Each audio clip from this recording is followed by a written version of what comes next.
116వ కీర్తన 10వ వచనం. నేను అలాగు మాట్లాడి నమ్మిక ఉంచితిని. కీర్తనకారుడు బాధలో ఉన్నాడు, శ్రమలో ఉన్నాడు. బాధలో ఉన్న కీర్తనకారుడు అలాగు మాట్లాడి నమ్మిక ఉంచాడు. అంటే తన మాట వెనుకాల నమ్మిక ఉంది. ఎవరి మీద? మనుషుల మీద కాదు, కానీ మాట ఇచ్చి నెరవేర్చువాడైన నమ్మదగిన దేవుడు ప్రభువైన యేసు క్రీస్తు మీద నమ్మికతో మాట్లాడుచు ఉన్నాడు. అలాగూ మాట్లాడుతున్నాడు. ఎలాగూ? 118వ కీర్తన 7వ వచనం.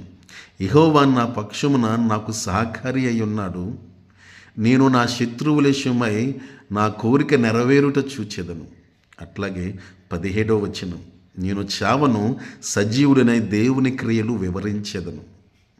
రెండే విషయాలు ప్రాముఖ్యంగా.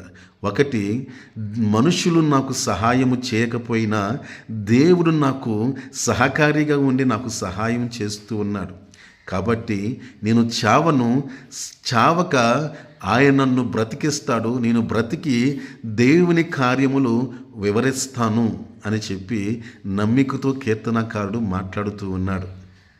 ఎప్పుడైతే అటువంటి నమ్మికతో కీర్తనకారుడు దేవుని కృప కొరకు కనిపెడుతూ ఉన్నాడో, దేవుడు కీర్తనకారుని జీవితంలో గొప్ప కార్యం చేశాడు. 22వ వచనంలో, తాను నిషేధించబడిన రాయిగా ఉండగా దేవుడు తనను తలకు మూలరాయిగా చేశాడు. దేవునికి స్తోత్రం, దేవునికి మహిమ కలుగునుగాక. ఈరోజు నీవు బాధలో ఉన్నావేమో, శ్రమలో ఉన్నావేమో. నీవు కూడా కీర్తనకారుడు వలె నమ్మికతో మాట్లాడు. ప్రభు యేసుక్రీస్తు చెప్పాడు కదా, నమ్మితే దేవుని మహిమను చూస్తావు. నమ్మిక అంటే నమ్మకముతో దేవుని మాటను మాట్లాడుటయే.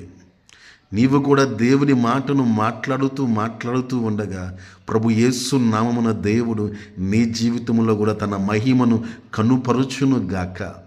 నీ పట్ల గొప్ప కార్యము ఆయన జరిగించును గాక. నీ బాధనంతటి నుండి ఆయన విడిపించును గాక. సమస్త మహిమ ఘనత ప్రభావాలు ఆయనకే కలుగును గాక. ఆమేన్.